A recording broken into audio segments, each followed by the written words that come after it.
提神。喝咖啡？这点去哪儿喝咖啡啊？嗯。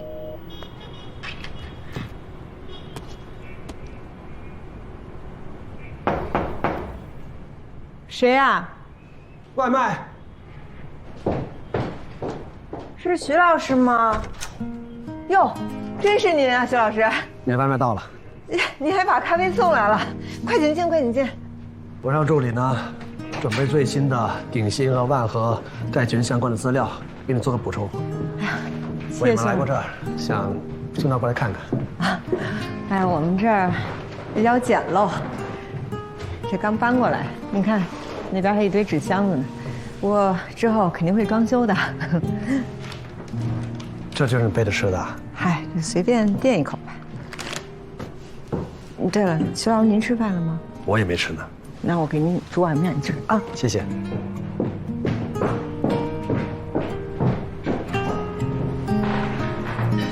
你办公室是哪个呀？哦，这个。你们所现在一共几个人？我们所现在3个人。我们的案子很大，不打算多招一些人吗？您又不是不知道，我们这团队啊，以一当十。哎，跳闸了！这楼啊太老了，电路都是老的，都坏了。徐老师，您稍等啊，我去找找这电闸去。我去吧。您去？您知道电闸在哪儿吗？我知道。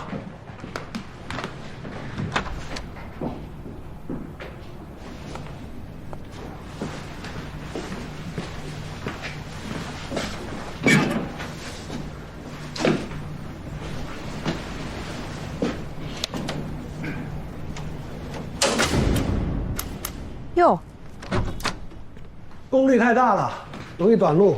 您怎么知道电闸在哪儿啊？卓越所第一个办公室啊，跟你这差不多。其实没你这好呢。我都不叫它卓越所，叫它亭子。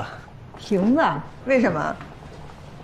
卓越所刚成立的时候，是我第2次出看守所，因为被拘留过，所以啊，案源紧缺。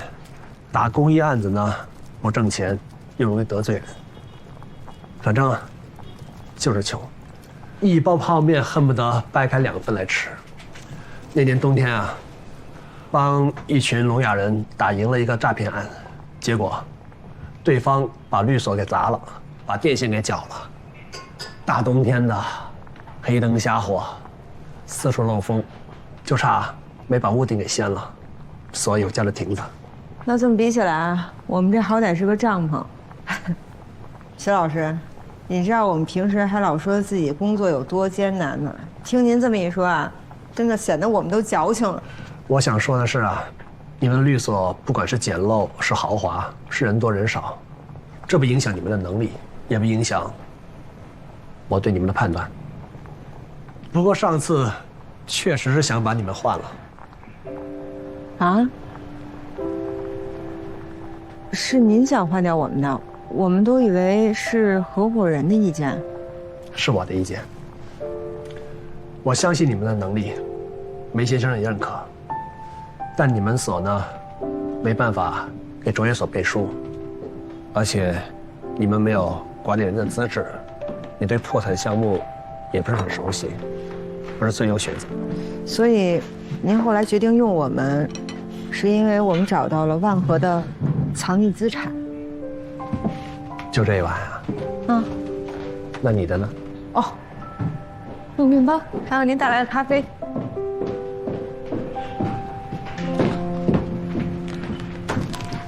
你知道吗？嗯。这就是你们的价值，没有你们啊，我签不下字信。徐老师，谢谢您的坦诚。其实我最近也一直在找破产重整的相关资料，您有没有听说过一个案子，叫筑城案？这个案子是我做的，当时卓越所呀，没人没钱没活，还雇佣了残疾人。幸亏梅先生让我们接到了商业的案子。这罗律师，你怎么知道这个案子的？除了法院和量证所，案卷是看不到的。其实您不知道，我们是为粮成所开了的，所以我跟这粮成所啊有大仇。之所以争取这个万和的案子呢，也是跟粮成所有关系。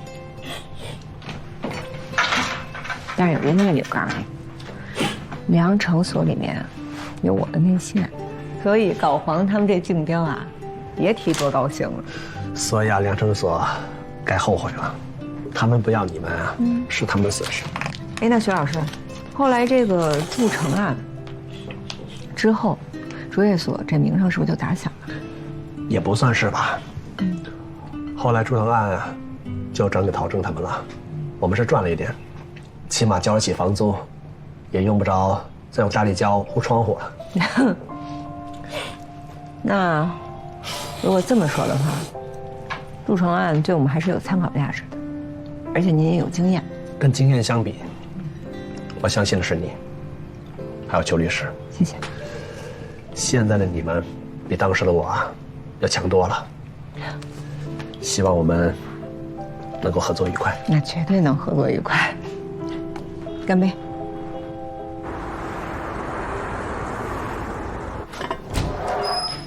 回来了。赶紧洗手吃饭吧。你吃吧，我不饿。怎么了？在外边吃过了？我就是没什么胃口。那也陪我吃点呗。为什么没胃口啊？我也不知道，就是最近，可能是太累了吧，不太想吃东西。最近都没什么食欲啊。那你是不是有点想吐的感觉啊？偶尔吧。怎么了？就是我是不是要当那个爸爸了？真是想什么呢？现在还来大姨妈，肚子疼着呢。别瞎做。那你就是食欲不振。喝点酸奶，开个胃。哎呦，我真的是要被你气笑了。我刚说完我大姨妈，你就给我从冰箱里拿一个冰酸奶。忘了，我给你捂啊。放那儿，一会儿暖和暖和的。行，那放这儿啊，一会儿热了你再喝。不过呀，你还是得吃点儿，照顾好自己身体。毕竟那个咱也准备要孩子呢。全全，我可能暂时没有要孩子的打算。你可也知道，我这律所刚刚成立，太多事情要忙了。你说，咱俩结婚那会儿就没回老家，我妈我爸到现在在亲戚朋友面前还觉得没面子呢。妈退休了，想让咱早点要孩子，她也有体力能够一心一意的照顾咱孩子，这样她也不至于那么空了，内心有个寄托，这不挺好的？全全，我最近真的没办法考虑生孩子的事情。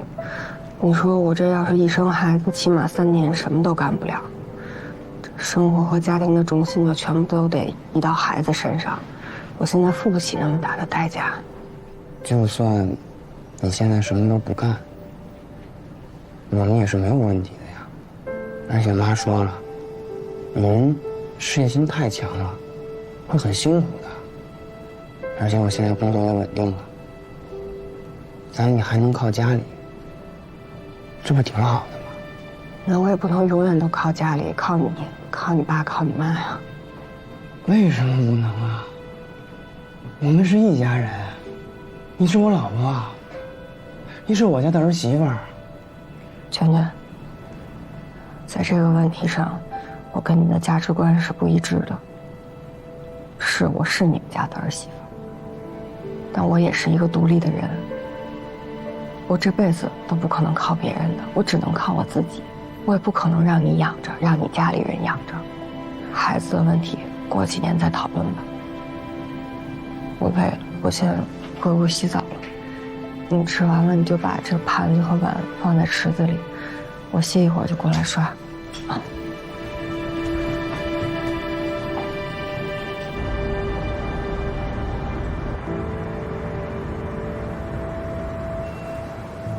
对了，我也把那个陈硕拿来那个筑城案管理人工作记录大致看了一遍。那前面不是梅先生和她丈夫办的吗？后来他们俩出事儿了，以陶正律师为首，大部分的合伙人都参与了，没什么问题。就唯一觉得有点奇怪，这方力宏怎么没参与进来啊？我也注意到这点。梅先生夫妇一出事儿，梁成所上上下下肯定乱成一锅粥了。他是梅先生的弟子，又是所里剩下的唯一创始合伙人，他忙着处理梅先生的案子，他没参与，我觉得倒说得通。我就是奇怪，老韩居然没参与。不奇怪啊，不奇怪。开讲。老韩呀，这在梁成所也没几个人待见他，人不加他玩实属正常。还有一点，我也觉得很奇怪，这许卓也在这个团队里。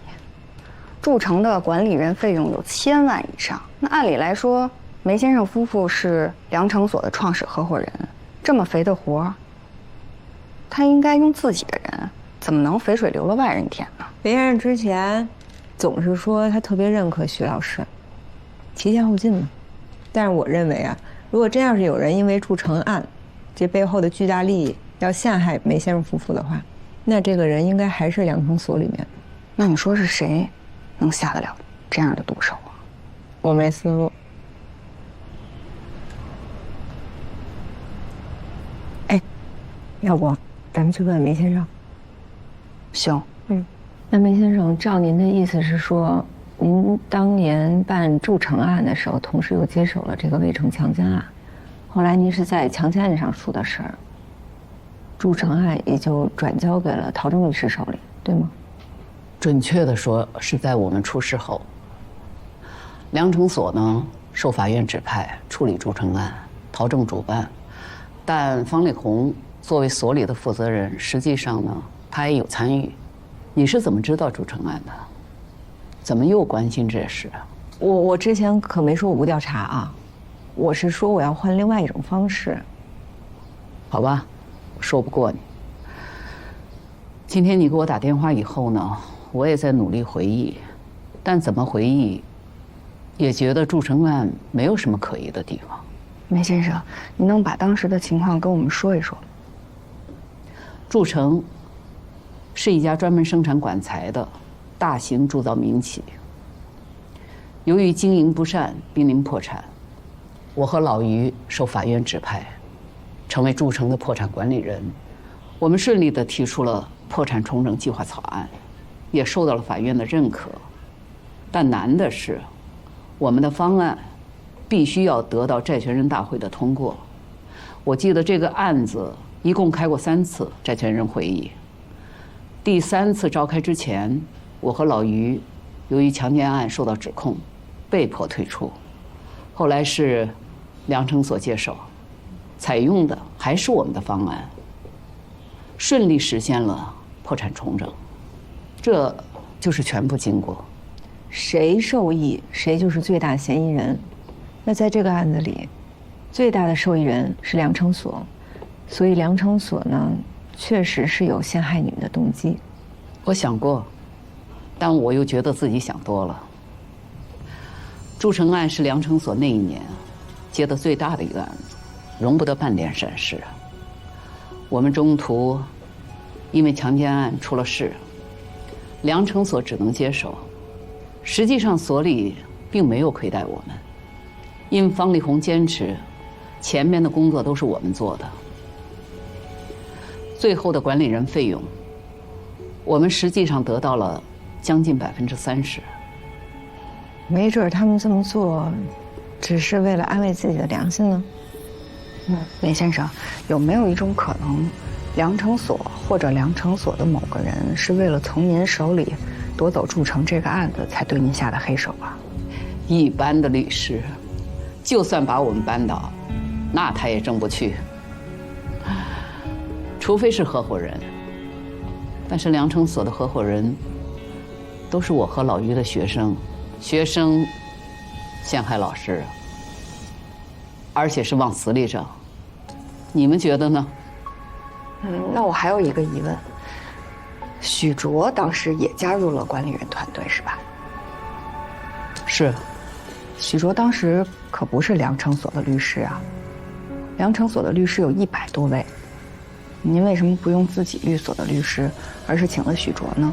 他2次被拘留，这你们知道吧？知道。而且好像他当时初创的时候非常的不容易，那比我和邱华的现状惨多了。在处理这个案子的时候，他正好第2次出看守所，然后他成立了自己的卓越所。因为他有涉嫌犯罪的污点，所以很难接到案子。我们欣赏他，想拉他一把，让他加入了管理人团队。在处理这个案子的时候，徐卓是出了很大的力的。那也就是说，筑城案成就了卓越所，许卓的第1桶金就是从这里来的，是吧？可以这么说。但在这个案子当中，他没有占到多大便宜。我们后来出事，梁城所其他的人跟他没有深交，最后分配没有多分。汪丽红、陶正、范一清、张一智。哎，你说老韩当年怎么没参与这筑城案？他要是参与了，我第一个怀疑就是他。我得不到，你也别想得到符合老韩的人设哈。哎，没准真就是他干的。不符合。我费那么大劲毁了你，那夺来的利益我不分一杯羹，那怎么行呢？这才是老汉。哎，对对对，还是你跟他工作时间长，你了解他更深哈。哎，不过你刚才为什么在梅先生那儿可劲儿的提徐老师啊？什么意思啊？没什么意思啊，我就是确认一下事实。好吧。关于筑城案的事情，先别告诉许卓吧。为什么不告诉他呀？他是当年的知情人呐。咱们刚刚加入他的团队，我知道他欣赏你，但毕竟信任还没有达成。万一他要是对当年的事情知道些什么呢？谁知道他当时是站在哪一边的呀？肯定得站在梅先生那边啊！人家梅先生夫妇当年自己人都不用，选了他这么一外人，那他是最大的受益者呀，他必须得站在梅老师那边啊。也不一定吧。过去这么多年了，这许卓跟梅先生也并没有发展出更亲密的关系，而且这次梅先生想要查出当年的真相，也并没有找他，这其中肯定是有什么原因，咱们是不知道的。在没有看清楚形势之前，咱们就把事情说出来，那许卓会不会觉得我们是在调查他呀？徐老师不至于吧？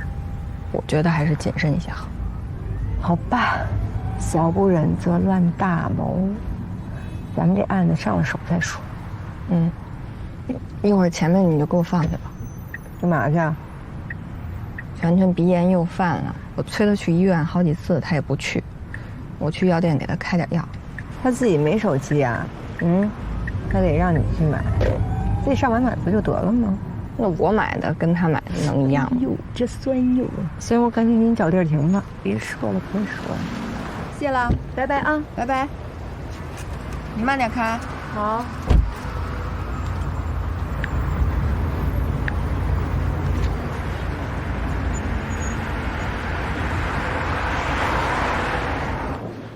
哎，刘正义，陈无良，在，有事啊？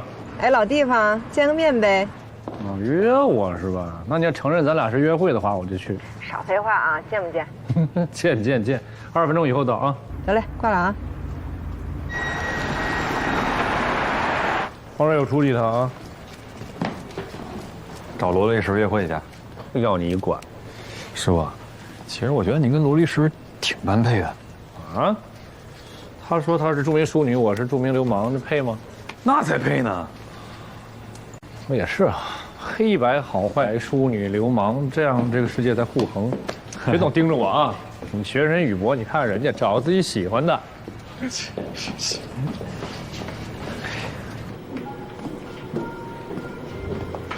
哎，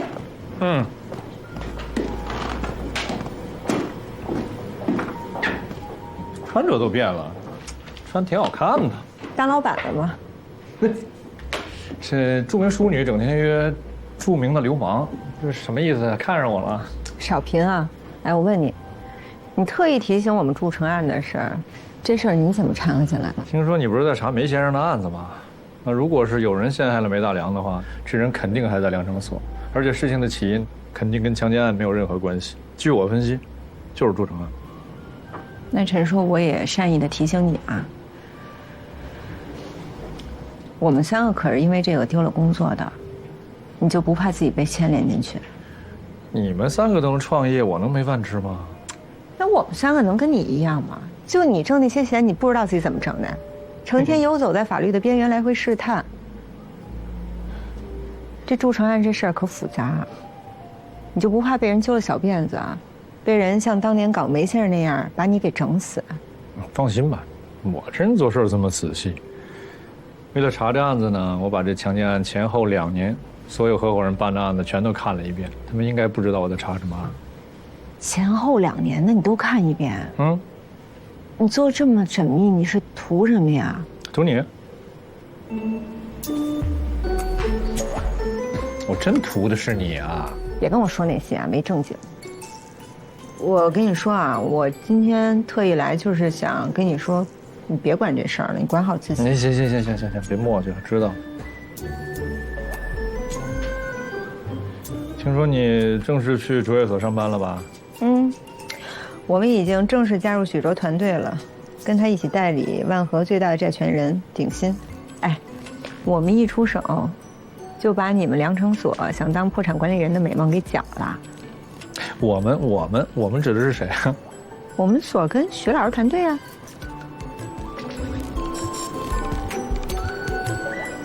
不是，这许卓有什么好的呢？这么爱出风头一个人，整天没事就上电视，要不就拍视频往网上传，生怕别人不认识他。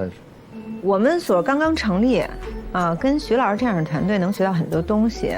再者说了，通过这案子，我们还能挣到不老少钱呢。人家上电视、上视频碍你事儿了，您怎么不说人家10几年如一日的扶持弱势群体，就这一点，就不知道比很多人强多少。很多人指的是我呗。我可没这么说。不是罗英子，你了解许卓吗？你刚刚提到游走于法律的边缘，那我现在告诉你，打擦边球这事儿，许卓他就是个专家。当年，许卓雇佣残障人士去开发票避税来着，这事儿你不知道吧？他注册了好几个公司，登记的这些法人还有财务全都是残障人士，然后他给这些残障人士开的薪酬，跟交的社保完全匹配不上，后来被这些残障人士起诉讨薪来着。你跟我说你跟他能学东西，你学到什么？究竟是谁走在法律的边缘？法治建设的完善是需要一个很长的过程的，而且当年法律上解释有很多模糊不清的地方。再者说了，当年卓越所成立，你知道一个律所初创有多难吗？你懂吗？我不懂，你懂就行了啊。你跟他认识几天呢？你懂得什么？你也讲给我听听。我当然懂了，我们律所就刚刚成立，遇到很多的难事儿，能遇到许卓老师就已经很不错了，不然我们现在可能还在吃糠呢。哎呀，行，罗英子，我发现了，自从你跟这许卓老师接触之后呢，你所有的东西，包括你的语言啊，包括你的这，哎呀，反正一切吧，总之就是跟以前我认识罗英子不一样。今天是你找我来的，既然你跟我之间的事儿已经全都谈清楚了，那我就告诉你，现在我要这了。哎呀，什么呀？没事吧？好好跟你说话呢，阴阳怪气。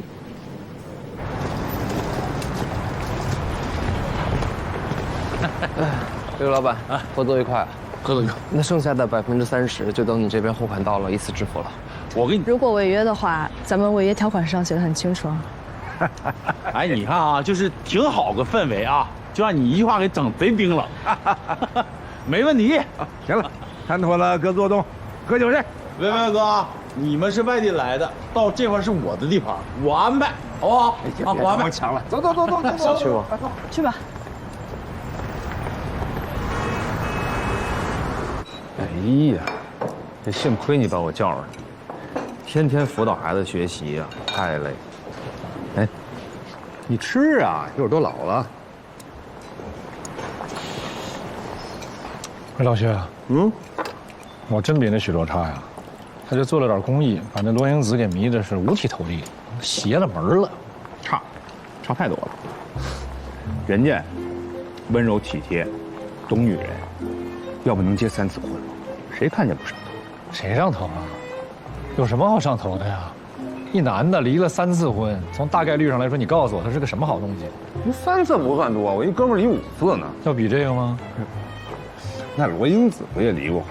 你有完没完啊？我请你吃饭找你挤兑我呢。你请我吃饭，你就点这么3俩破菜，你这我还不能挤兑你？你可以点菜呀，说点我爱听。不点了。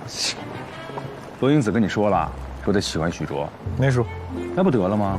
那他也没说喜欢我呀，他就说把我当哥们儿。那一男的，谁有病啊？上赶着就为了跟这女的做哥们儿。哎呦，我说大哥呀，你怎么这么轴啊？从哥们儿到恋人再修成正果，这是个漫长的过程。我跟你嫂子当初是这样，你得让人家姑娘们啊彻底放下对我们的戒备，咱才能得手。我就是觉得这罗英子吧，她反正跟许卓在一块合作，夸的我心里就不痛快，就不舒服。她欣赏谁不行，偏欣赏这么一假模假式的男的。别着急，肯定有人能帮你教训这罗英子。谁啊？假模假式那个，没看出来啊？就这许卓，这什么呀？每天人五人六的，装老师，他干的那些事儿，是判刑够不上，但都违法了。他是个律师。你一个律师，你成天踩着线挣钱，完了呢，你还跟人展示伤口。我告诉你，现在这个社会，谁被捧上神坛，谁摔得最惨。你看着吧，早晚得出事儿，是不是？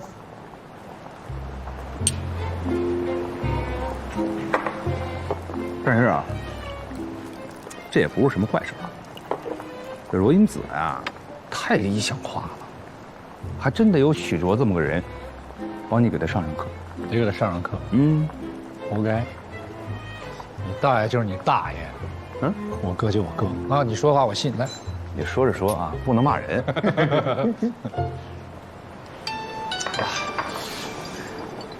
喂，什么？啊，好的，我去拿。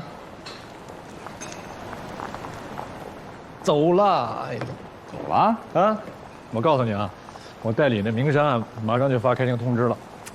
弟弟，我今天从这儿走，这是个穷光蛋。我再进来的时候，我就是一暴发户，一个案子，直接财务自由。真的？哎，陈叔，我刚说那句话呀，你也慎重考虑一下啊。爬得高，摔得重，悠着点。知道。哎，小代驾啊，喝酒了。行，自己买单。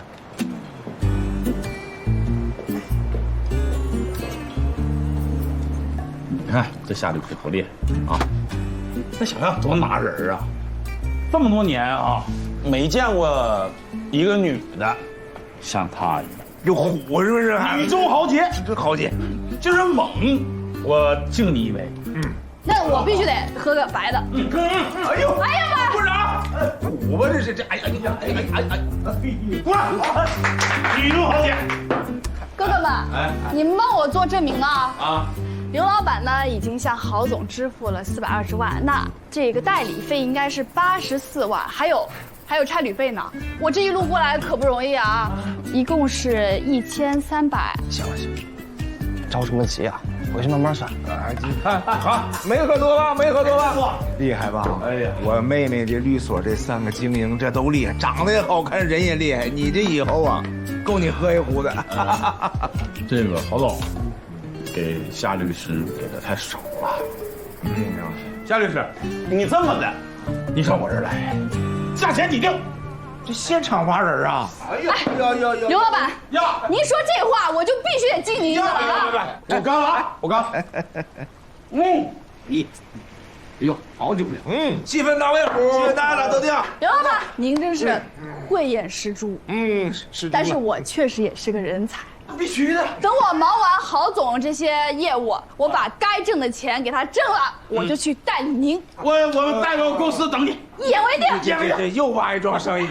大哥啊，咱俩可以，来个，来。因为啥呢？就是说，我没想到哈，今天就那个，哎，郝总，你等我喝完这杯，我就敬你。我钱给了你，你上哪儿去？来，大哥，咱俩这边喝。来，好了。罗姐，你放心吧，我明天就回京北了，债都要回来了，现在和大伙喝酒呢。你悠着点喝啊，该退水退水。我跟你说过，在外面留着点心，啊，跟那群男的别硬扛。我知道，罗姐，我问你，这回要债，你服了吗？服啊服，特别服。何止我呀，你秋姐都服了。真服了。你俩可别骗我啊！别把我当小孩。不是我骗你干嘛？这可是要债啊！我们已经佩服的五体投地了，就等着你回来呢，给你庆功，保证有惊喜啊！我等着你俩惊喜。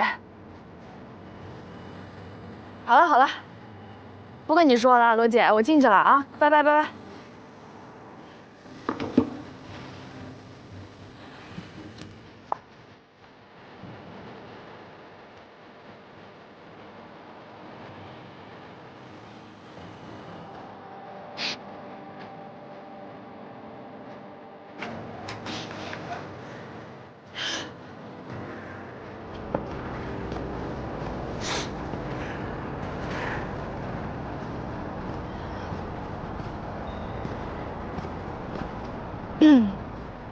夏律师这么厉害，怎么还哭啊？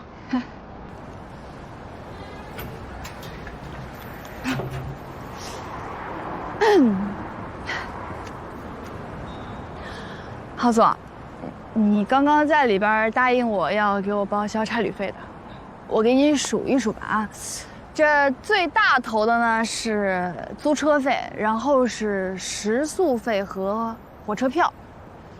我在路边吃拉面的时候，我让人也给我开票了。哎，我都拍下来了，我给你看看啊。不是，这不至于吧？怎么不至于了？啊，我可跟你说清楚啊，这些钱里是不包括周老板带人来保护我的开销的。这个人情呢，就得律所去还了。郝总啊，你这笔钱什么时候打给我？哎呀，你这小姑娘可真厉害啊，盯是盯老数。那可不。夏律师，我听张兰姐说，你之前也在国外。那哪年回来的？啊，回来3年了。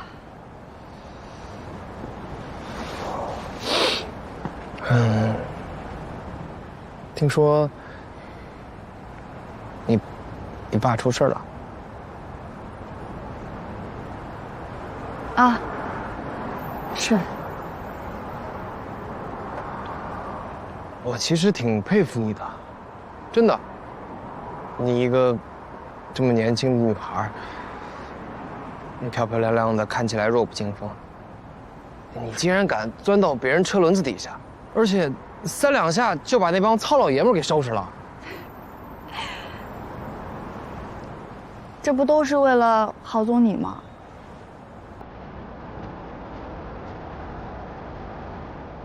你的酬劳，一共是843250元。84万是报酬，3250差旅，里面的大头是租车的费用，对吧？记性不错呀，郝总。我这么辛苦帮你要账，你可不能亏待我。那当然了，我见过的律师里面，我觉得你是最厉害的，我最服你，真的。而且，我理解你，我觉得咱俩差不多。我之前在国外的时候，也是每天就混日子。我爸没的时候，就觉得我好像被人从天上一脚踹到泥地里了。现在还得回来，不得不接受他这些烂摊子。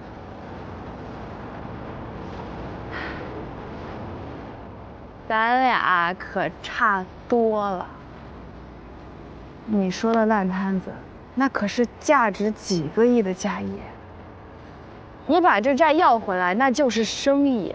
那就是活路，是口饭，是好多好多口饭，够好多好多人吃呢。那你呢？你接手的叫什么？我这才叫烂摊子。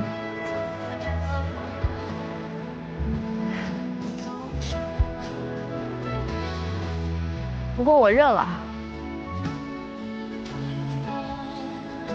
我爸出事儿了，我妈也指望不上。不过还好，我还行。这车轮我能钻第1次，我就能钻第2次，靠自己的本事赚钱吃饭，我心里高兴。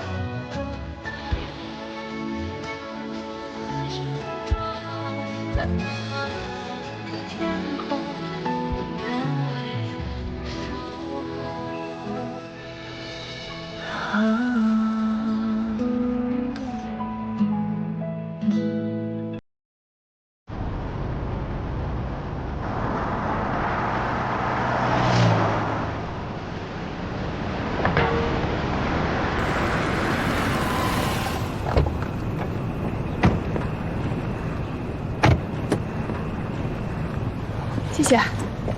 你们公司在这儿啊？啊，几楼啊？顶楼。对，跑过去。啊，谢谢。那我帮你把行李送上去。没事，你给我吧，送到这儿就行了。我走了啊。哎，夏律师，谢谢你啊，这几天辛苦了。没事儿，你记得把钱打给我就行。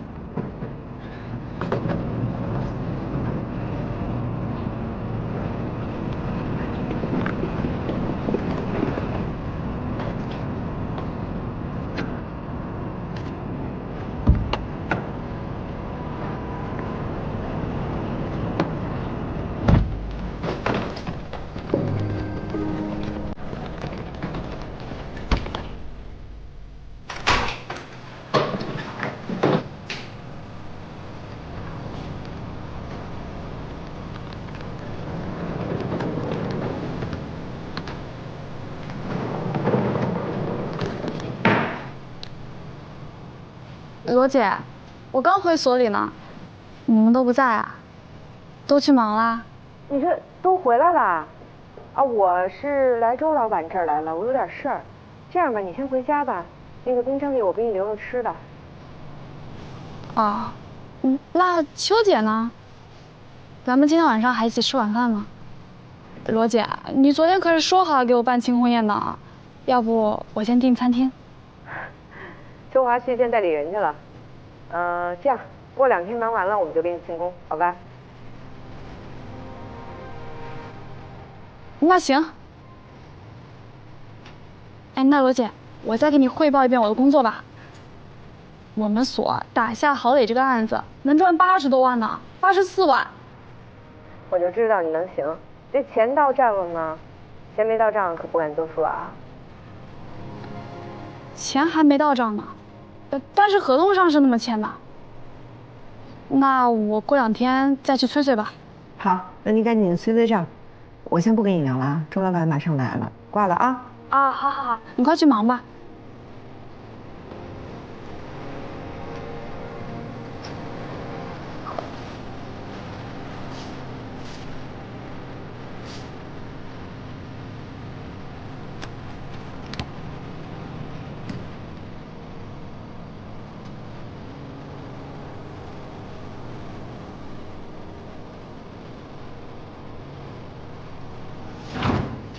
妹呀！哟，周老板，又有啥事儿啊？哎呀，我今儿来呀，可不是来麻烦您的，我是来谢谢您的。哎呀，你下回要再这样，哥生气了啊！这么大的情我不还不行，我不还以后再见着您，我没法张口说话了。我今儿来啊，想来帮您一个忙啊。坐下来说。坐。周老板，您这做的生意能安全的经营到现在，也说明您很清楚哪儿是红线不能踩，是吧？可是这法治呢，也是在不断的进步和完善的。您今天的安全，昨天的安全，不代表您未来就不会受到法律的规范，是不是？我知道，您呢有很多事儿，不愿意让别人知道，我也不想知道。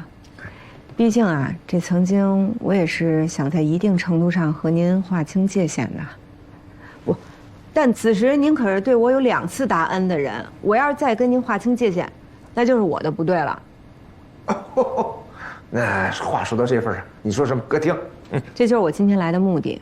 我现在手头上啊代理着一个经济连锁店的案子，那这个连锁店呢，它在京北和几大城市啊，差不多有40-50家的店，资产非常不错，但是就是因为发展的太快了，资金链就断了。那为了还债呢，就不得不低价出手。周老板，你有想过转行吗？如果您想转行的话，我觉得这是一个特别好的机会。那这个连锁店呢，它在京北和几大城市啊，差不多有40-50家的店，资产非常不错，但是就是因为发展的太快了，资金链就断了。那为了还债呢，就不得不低价出手。周老板，你有想过转行吗？如果您想转行的话，我觉得这是一个特别好的机会。但是有一个条件啊，如果您真想做这个，您必须跟您原来的那些生意做彻底的切割才行。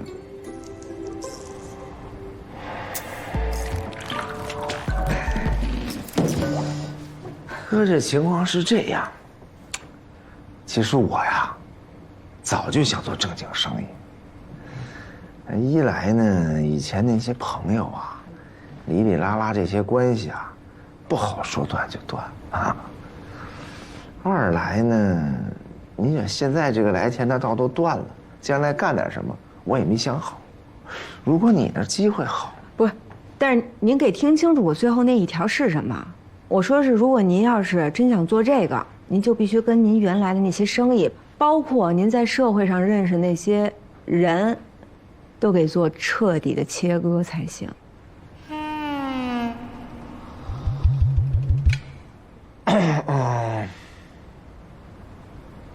去，哥去。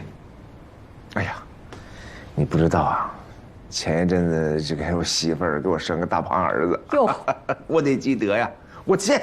那我先恭喜您了。这样，我让您啊和那个卖家先认识一下，您自己先去他那儿考察考察，如果觉得合适呢，你们就直接自己谈就行。考察什么呀？我听你的，你说行就行。不行，周老板，这可是一笔很大的投资，这就是您未来全部身家了，您必须自己仔细的去考察。那现在啊还有几个买家，不过呢，我可以先跟这个卖家说说，让他再等您几天。那挣钱呢，肯定就没您原来那么快了。不过只要您妥善的经营，准保以后就没事儿，啊！您要是愿意，我现在就去跟他说去啊。愿意愿意。哎，妹妹，这个，你听哥说一句，我这辈子啊，做过太多错事儿了。如果说做过唯一一件好事，那就是帮了你了。这个事情，哥怎么说呢？哥谢你。哎呦，有，哎，这不是生分了吗？这不是？哎，这以后咱们见面打交道的机会还多的是呢。没准我还得求您呢啊。哎，说，我就先走了啊。这怎么又走了？吃个饭啊！我也跟人说去啊，你这手好好养着，我给你带的那个吃着啊，那个里边的。好，下回可别拿东西，别送了，别送了。那我等一下啊。走了，得了。啊。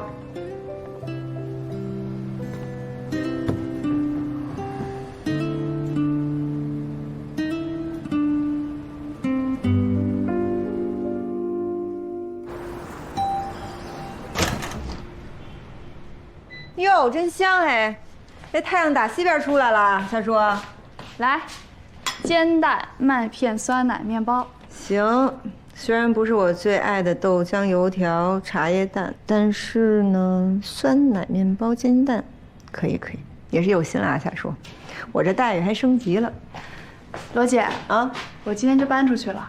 什么？我这几单赚的钱也足够我独立生活了。谢谢你让我在这儿白住了几个月，以后就不能陪你了。不是你搬到哪儿去啊？这也太突然了吧？你怎么都不提前跟我说呢？不用说，我就搬到这栋楼，在你下面2层，以后咱们还是邻居。我要是害怕了，来敲你门啊。行了，夏叔，这真是长大了哈，成熟了，做事情知道不动声色，暗中计划了。罗姐，你之前说的对，没到账的钱就不能算是钱。我今天就去找郝磊要钱，这也算是我独立挣的第一笔。哪儿啊？那宋阿姨那笔也是你挣的？不是，这才是真正的第一笔。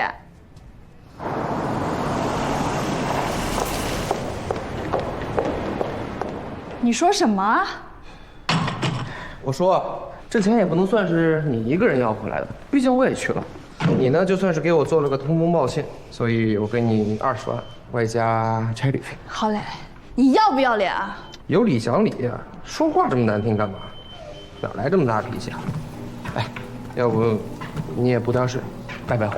更难听的还没说呢，怪不得别人都要算计你，你就配得上这个。你这说的是什么话呀？你还是律师呢。哎，要不你有本事跟我打官司？郝磊，84万外加差旅费，你给不给？不给，但是我们可以换一种方式合作。我问你给不给？不给，我让你接着帮我讨债，之后每一笔提成30%。滚！姐不伺候了。郝磊，你等着接传票吧。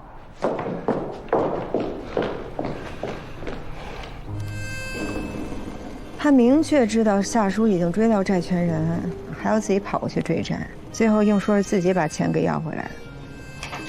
这不分明就想侵占人夏叔的劳动成果吗？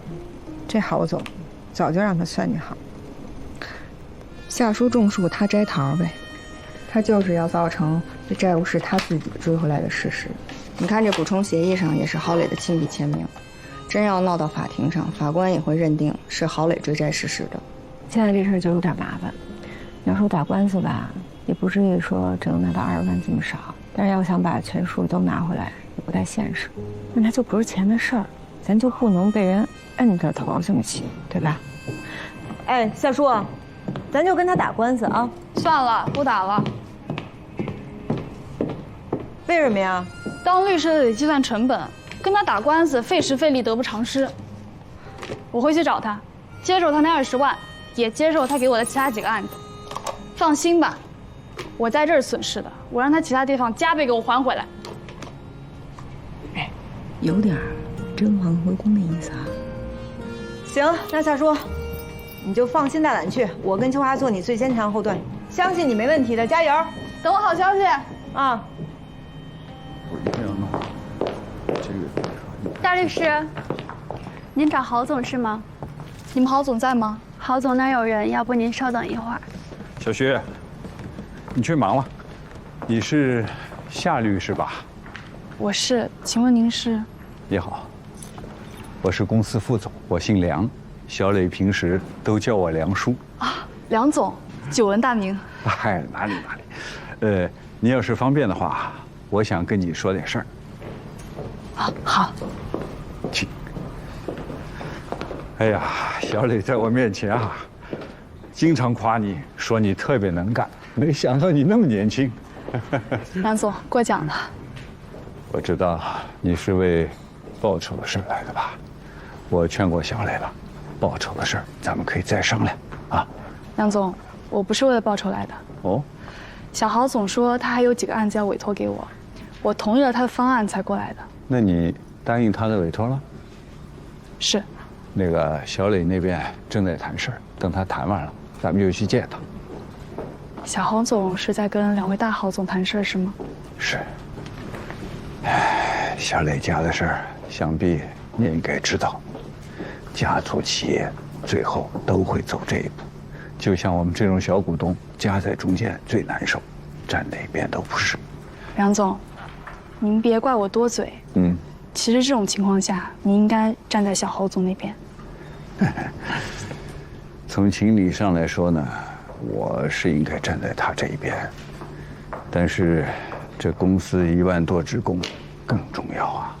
你说这企业是我跟小磊他父亲一手创办起来的，我总不能眼睁睁地看着败在他手里吧？梁总，小郝总呢摆了我一道，其实我巴不得看见他墙倒众人推，我再上去补两脚。但是您知道吗？我一路看下来，我觉得小郝总是有能力的，有手腕，有表演天分，该装就装，该无赖就无赖。您想想，我在关北那么难的账我都要回来了，最后硬是被他给坑了。那你还答应他的委托？大家都是成年人了，他欺负我，我在别处找补回来就是了。我在他这儿有空间可以施展，我为什么不做呢？哎呀，难得你还帮他说话，这回呢，就看他能不能顶住他叔叔了。我跟你叔还有你爸呀，创下的这个家业，不能让你一个人给毁了。股份你留着，你乖乖的回国外去念书，每年该分你的红绝少不了你的，足够你在国外吃香的喝辣的了。梁总，我听说公司还有其他的一些小股东，你们是愿意辅佐一个新少主呢，还是愿意让2个老皇叔当权？梁总，我上去看看小郝总。对。我和你大伯今天可以拍着胸脯给你保证，你的股份我们1分都不动，我们俩就当是给你打工了，供你在国外吃喝玩乐。郝总，夏律师找您。夏律师，你来的刚刚好哦。我给你介绍一下，这是我大伯，这是我小叔，你都见过。他们呢也是我们公司的2个副总，一人占比股份20%。现在就是他们要让我交权。你帮我跟他们聊聊。小磊，我们可没有逼你啊。再说公司有法务，为什么还要请个律师来呢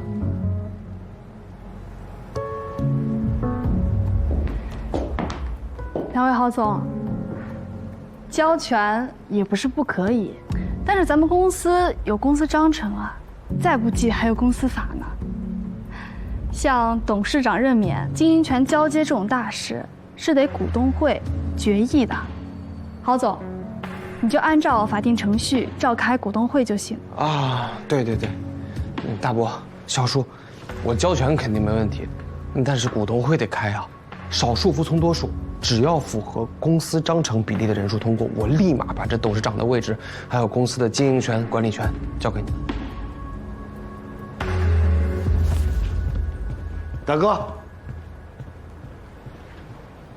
小磊，你真是有出息啊，居然听一个女人的话。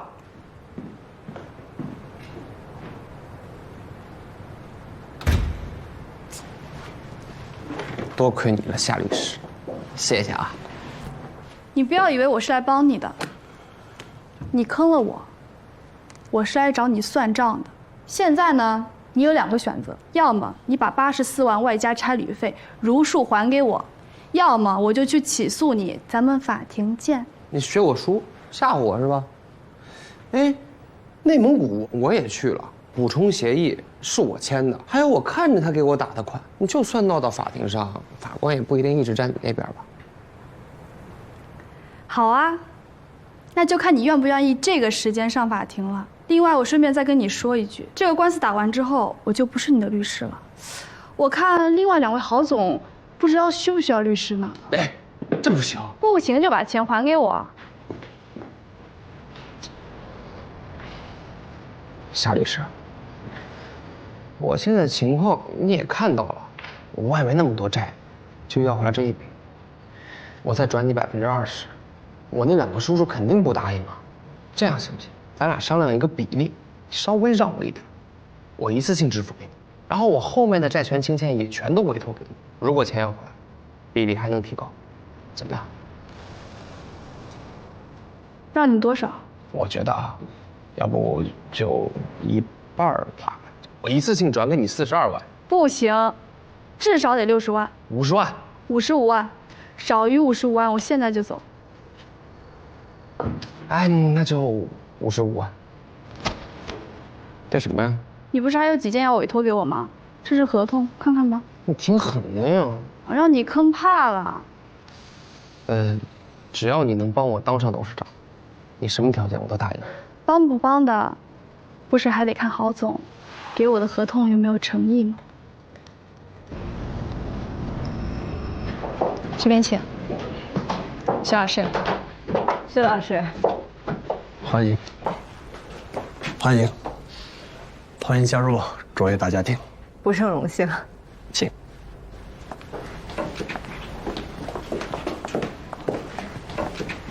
坐。好。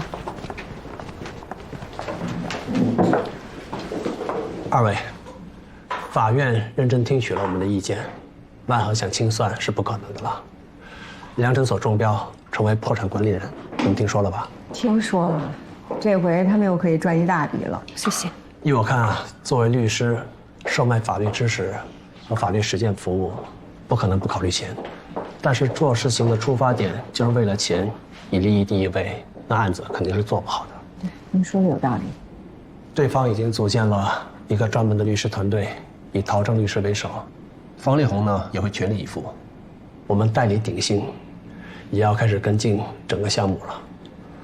我们的工作也要马上开始。但在开始之前呢，我们要解决我们的合作问题，这是我们之间的协议，你们先看看。我在楼上，有什么问题随时找我。应该不会有什么问题。对，我们确实应该好好看看。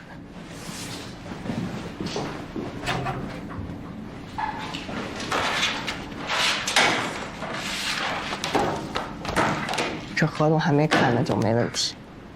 嗨，我就随便这么一说，假客气一下，这不是以示真诚合作吗？你还是得好好看。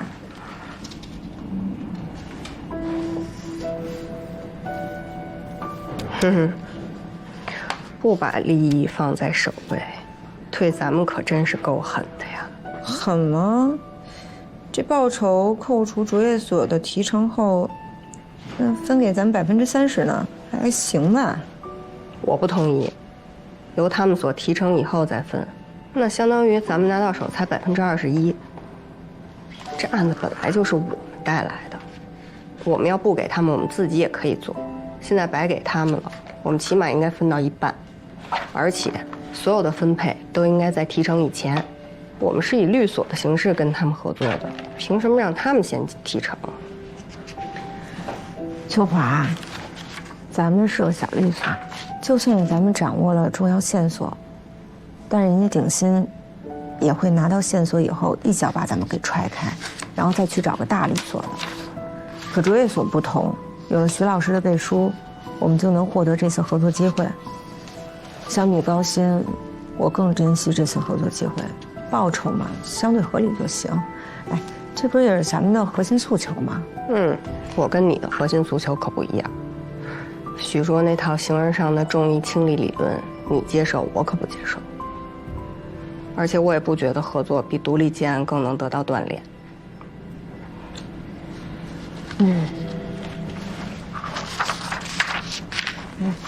那要不咱们再跟他谈一次，争取提成全分配，你看这样行吗？英子，我懂你的意思，但这是生意，这关乎到咱们樱花所3个人的利益，我去跟他谈了，行吗？行啊，没问题。当然你给往成了谈啊。你要这么说，我可得说一句了，这案子主动权本来在我们手里，就因为给他了，他跟刘总签了协议，那我们现在就变被动了。你就记住了，万一他再找你，不管他跟你说什么，不管再怎么忆苦思甜，你都不能让步，你就直接交给我啊！你这也不是一句话，你说一长串。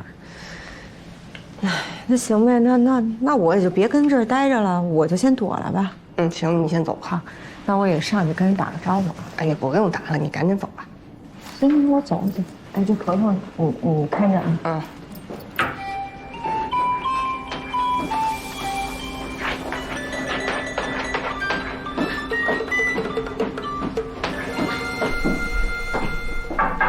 进。徐老师，邱律师来了。邱律师，罗律师没来吗？哦，我们所里还有一些其他的事情，他就先回去了。小张，倒杯水。哦，不用麻烦了，谢谢。坐吧。合同没什么问题吧？我让我的同事起草的，我跟他们说呀，罗律师和邱律师是自己人，算是我的小师妹，一切从优。谢谢许律师。不过不好意思，这个合同我们不能签。为什么？许律师，您很清楚这个案子是怎么来的，这个案子的关键信息都是我们找到的。如果当初我们不告诉你，自己去找鼎新的话，我们完全可以独立代理鼎新。现在您提出来，贵所要在提成以后分给我们30%，这个我们不能接受。罗律师也这么想的吗？当然，我们是一个团队的。邱律师，我刚才也说过了，我们做律师的不可能不考虑钱，但是也不能只为了钱把利益放在第一位，这样案子是办不好的。那许律师又何必对我们如此苛刻呢？我们和别的所合作，从来不会超过20%。那是他们给你们打工呀，但这个案子是我们带来的，这就是我们的价值。那你们想要多少？50%，而且是在提成以前分配。不可能。这个案子事实上现在在我们所，是我们和鼎新签的合同，将来大部分工作也是由我们所来承担。至于工作量嘛，我们可以按比例来分担。事实上，因为我们并不是管理人，我们的任务是保障鼎新的债权利益，监督管理人对破产财产的处置，所以用不到那么大人力的。如果贵所放心，完全交给我和罗律师也是可以的。这是你们最后决定，罗英子也是这么想的？是的，50%，提成以前分配。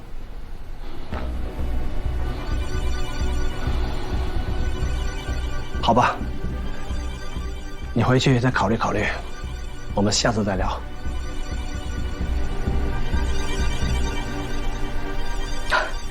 好的，许律师，那合同给您放这里了。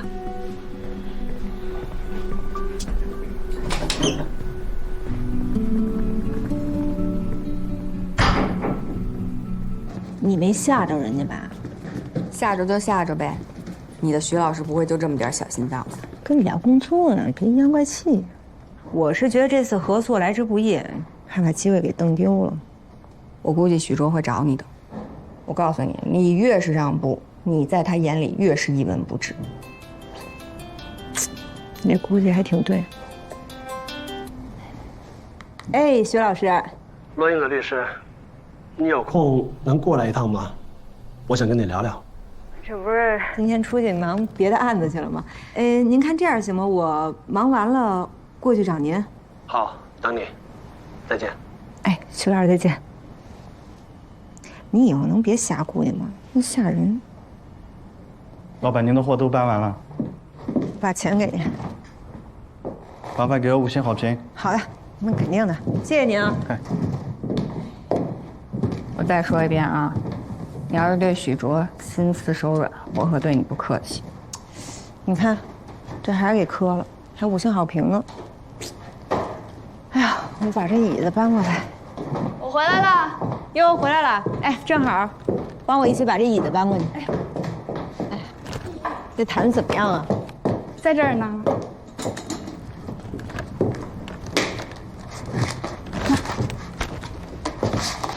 一共签了4份合同，每一份至少价值80万。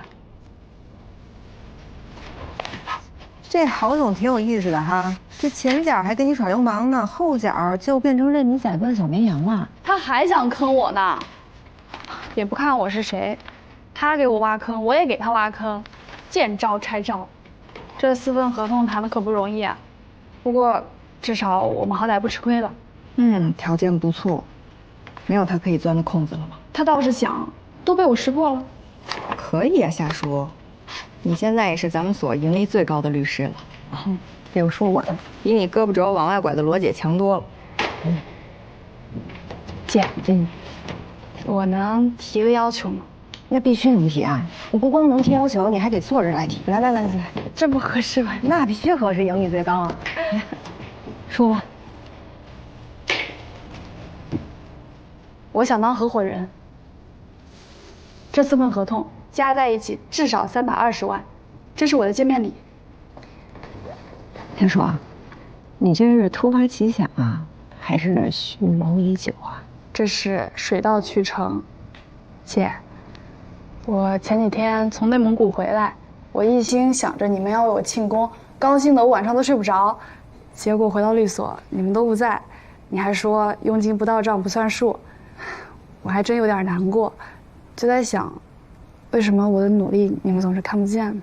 那你就是因为这个从我家搬出去？不是，我搬出去是因为我独立了，我出了事儿以后，你们收留我，所以我就把你们的认可当准则。你们夸我，我就高兴；你们不帮我庆功，我就难过。我太依赖你们了，有你们为我兜底，我2手空空就能生活。我这些努力都是为了得到你们的认可，就好像一个邀功的小孩。但现在，我也想自己抓住点什么，钱或者工作。我也想为我自己，所以你才拼了命的去要债啊？为了你们。更是为了我，秋姐、罗姐，你们考虑一下吧。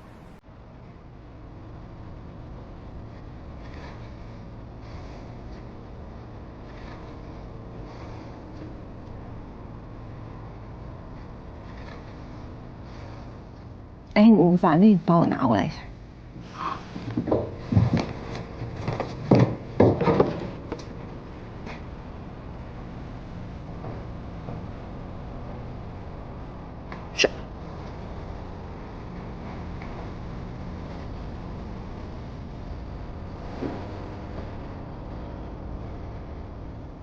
拿过来呀！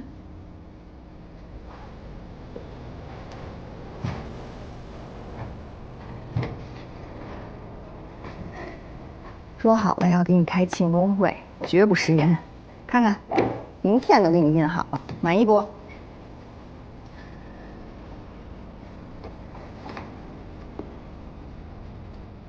其实，在你回京北之前，我和秋华就已经商量好了，想让你加入当合伙人。这股份我们俩各让10%，你在律所的股份20%，行吗？愿不愿意加入我们？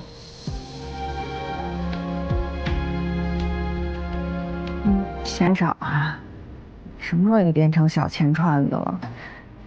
要不我跟你罗姐，再给你让10%。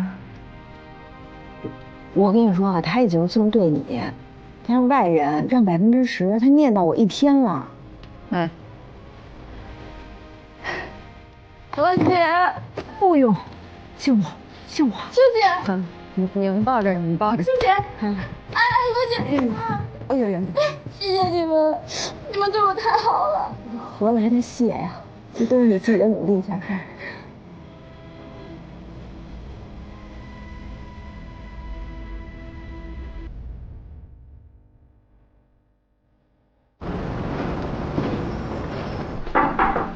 这，徐老师，罗律师来了。魏晨，徐老师来了。哎，徐老师，抱歉啊，我之前有点忙，让您久等了。你上次啊，怎么连招呼都不打就走了呢？我们所就遇到点急事儿，我看您也忙着呢，又不好意思打扰您，就没跟您打招呼就提前撤了。不好意思啊，徐老师。我找你来，是想和你谈我们2家的合同。签了合同，我们得赶紧开展工作了。我听说两人所那边已经开始了。对，我也是想就这合同的事儿再跟您商量一下。我们2个人单独谈也好，不会像秋华律师那样剑拔弩张的。嗨，徐老师说到这事儿哈，我必须跟您澄清一下，这个秋华那天也跟我说了这事儿了。秋华这个人呀，他就是嘴特别直，但是他人心特好。当然了，我也是批评他了，他也马上的就意识到了他自己的问题。你要老这么大义凛然的让利，咱们所非得提前破产不可。你越是让步，你在他眼里越是一文不值。所以我今天来之前啊，他就再三的嘱咐我说：“哎呀，你一定要给我带去向徐老师的道歉。哎呀，太不好意思了。你多替咱们所想想，放下那些没有用的理想主义，你就告诉他，咱们手里有万和隐匿资产的更多证据。”哎，您猜我怎么怼了他？你怎么怼他的？我跟他说：“哎，秋华，你就不能这么说啊！那人徐老师什么人呢？人什么境界，什么格局？能跟咱们一样吗？那徐老师能跟咱们这种2年级的小律师一般见识吗？是不是？对不对？徐老师，您说是不是？对不对？”你就别给我戴高帽了，设个套子让我往里钻啊！没有，这句句都是真心话。其实我只是不喜欢秋华律师谈判的口吻。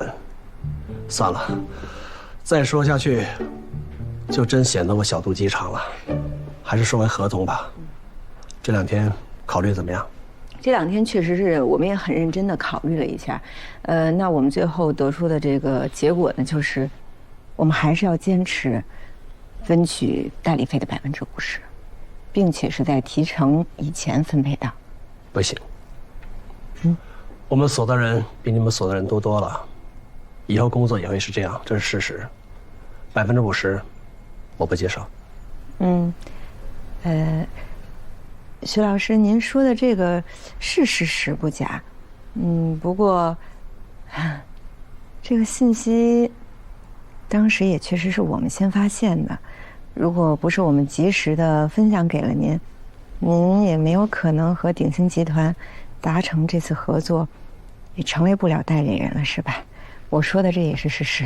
这不是完全事实。那完全是事实。完全事实就是，不管这信息最早是谁发现的，现在这个案子在卓越所，是我们和鼎鑫签订的代理协议。这么说吧，如果我们不和你签订这个协议，我们想自己做，那是没问题的。徐老师，我觉得其实您这也不是完全事实，您只是知道万总和这个姓彭的医生，他们之间有利益输送，利用彭医生隐匿了万和的优良资产，可是您并没有掌握证据。我们不需要掌握证据，只需要把信息传达给管理人，他们自己会去查。可是就算他们查完了，得出的结论也只是去向不明啊，因为这片地呢已经转卖给海外的一家公司了，而那家公司和万和之间的联系，这么说吧，也只有我们知道了。你们知道的，我随便找个海外的背调公司就能查出来，也就是花点时间。你觉得我们有什么查不出来的吗？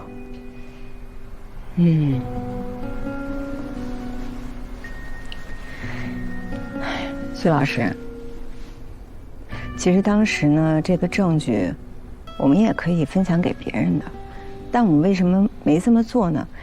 也是对您有极大的信任和尊敬的，并且我们也非常希望能够促进这份合作。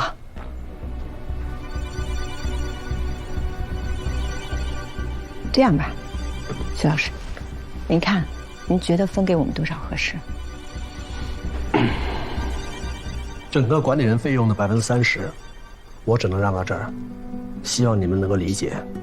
如果你们不接受，很抱歉。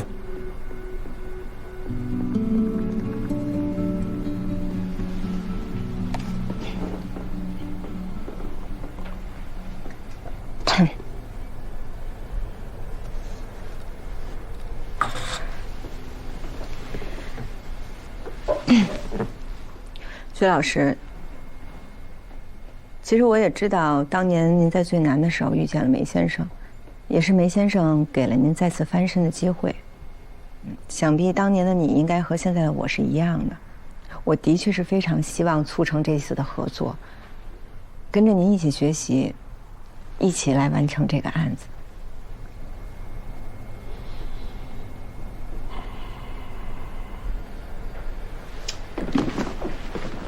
不过呢，你也知道，我不能替我的合伙人去做任何决定。这样吧，我呢，回去再跟他们商量一下，然后才能再给您最后的回复。今天也非常感谢您。我就不打扰您了，徐老师，再见。罗律师，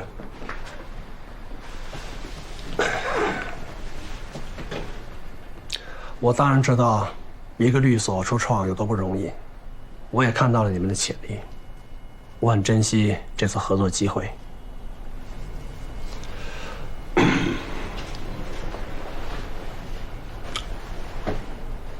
这样吧，40%，如果你愿意的话，我就和合伙人去争取。这是我能让的最后一步了，也希望你回去和你的伙伴们好好的考虑，期待你的答复。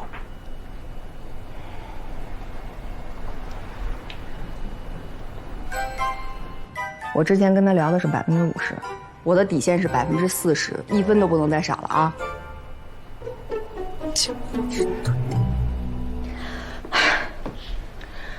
徐老师，我们一定会全力以赴的。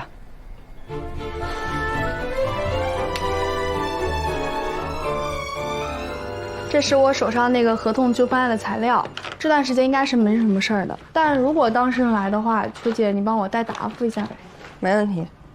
哎，你又要一个人去啊？太危险了。他们集团派了2个人算我的保镖。那保镖在另外一份合同里面有体现吗？你放心吧。郝磊想给我挖坑呢，约定办理甲方委托代理事项所发生的工作费用算在代理费之中，甲方不另行承担。我加了一行但是，但是甲方派出的辅助人员所发生的费用除外。行啊，夏叔，长进了啊。那你什么时候出发？我一会儿就走了。哦。罗姐怎么还不回来啊？秋姐，你觉得他这事儿能谈下来吗？他不缴械就好。他肯定能谈下来。为什么呀？秋姐，你不觉得罗姐很有女性魅力吗？就说那陈律师，他谈过多少女朋友啊？那最后还是被罗姐吃得死死的。哎呦，累死我了，心累。回来了，怎么样？怎么样？签了，看看。签了啊？谈妥了吗？就签？你不是说40%就可以签吗？你看我说什么来着？魅力。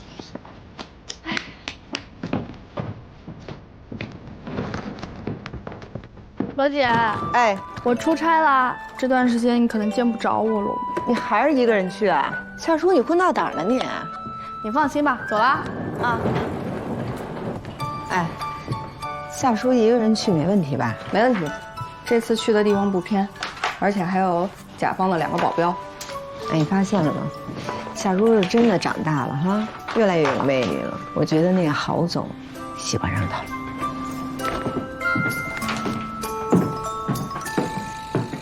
魅力。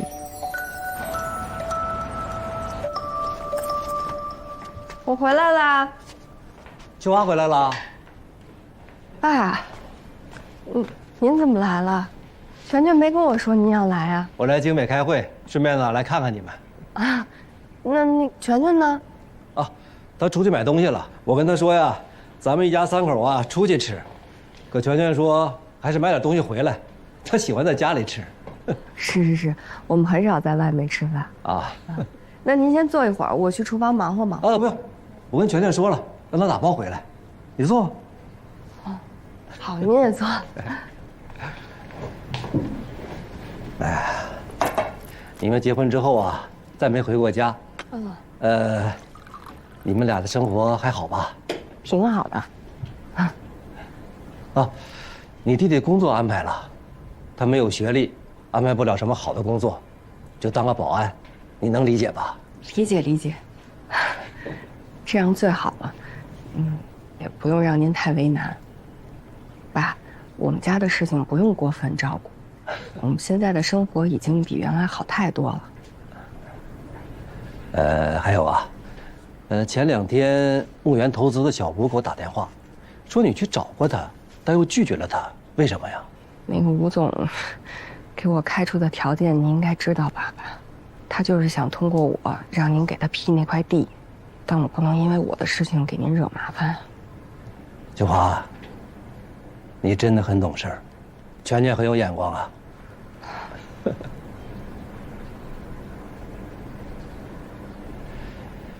其实，我一直想找机会和你单独聊一聊。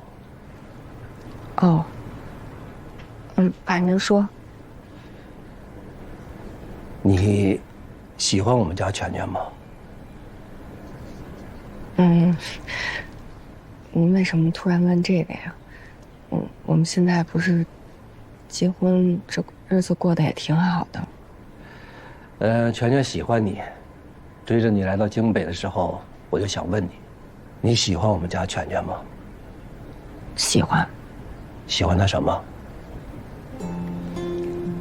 全全老实、可靠，跟他在一起我很踏实。你是因为你的家里才嫁给全全的吧？